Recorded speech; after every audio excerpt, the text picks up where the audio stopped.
Okay, our last model we're going to look at comes from deBroglie's theories, and if you remember deBroglie, his key idea was if we can think that things that are waves are actually particles moving in a wave pattern, then deBroglie then said, well, does it work the other way around? If things that we think are particles, are they actually moving in waves?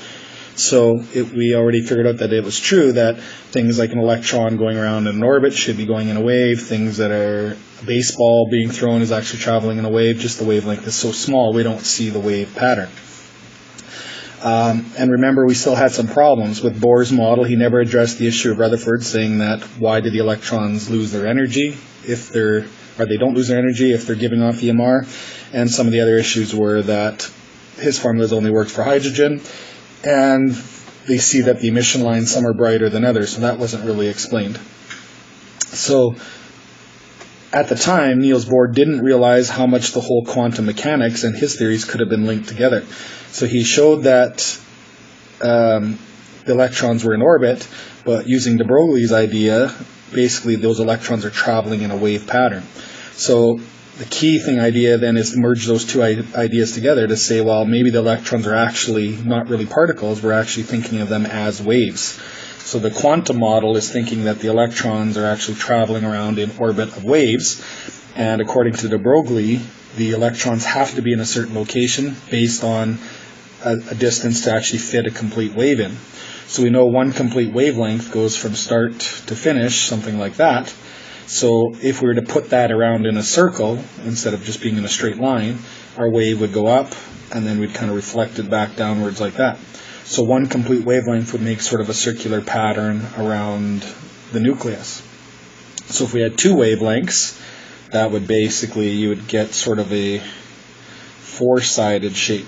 But we know that waves, when they hit an object and they come back, they sort of reflect upside down, so we actually get sort of a standing wave.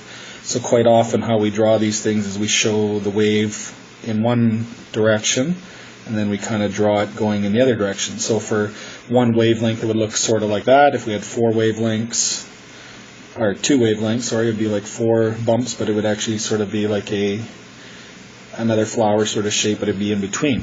And we know the electron then is going to travel back and forth in these two patterns. So what happens is it has to be a complete wavelength. If it's not, it's going to not make the right length like this diagram shows, so then it's not going to exist.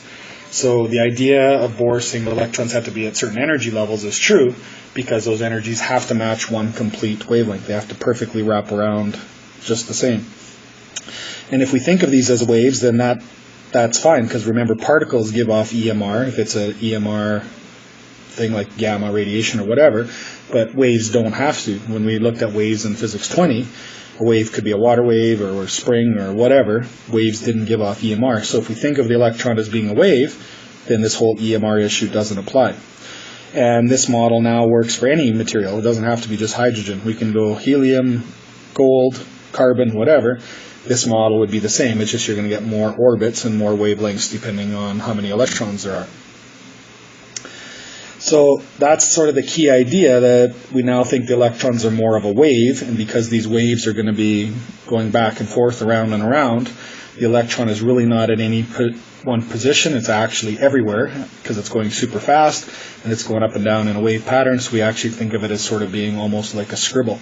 So if our nucleus is like that, our electron orbit would actually be a wave kind of going around and around. If we keep doing this, you can see it just sort of makes kind of a scribbled mess, or sort of almost like a cloud.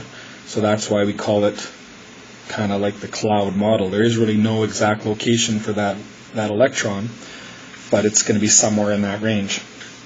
And to actually figure it out, we have to use probabilities and things like that, but for your sake, we just have to realize that the electron is traveling as a wave, making sort of this cloud type model. And this model has now been used for probably about the last 100 years, and it's still the current one that we believe is to be true. And that's it. So we're back to waves and particles sort of working together at the same time. And that's it for this chapter.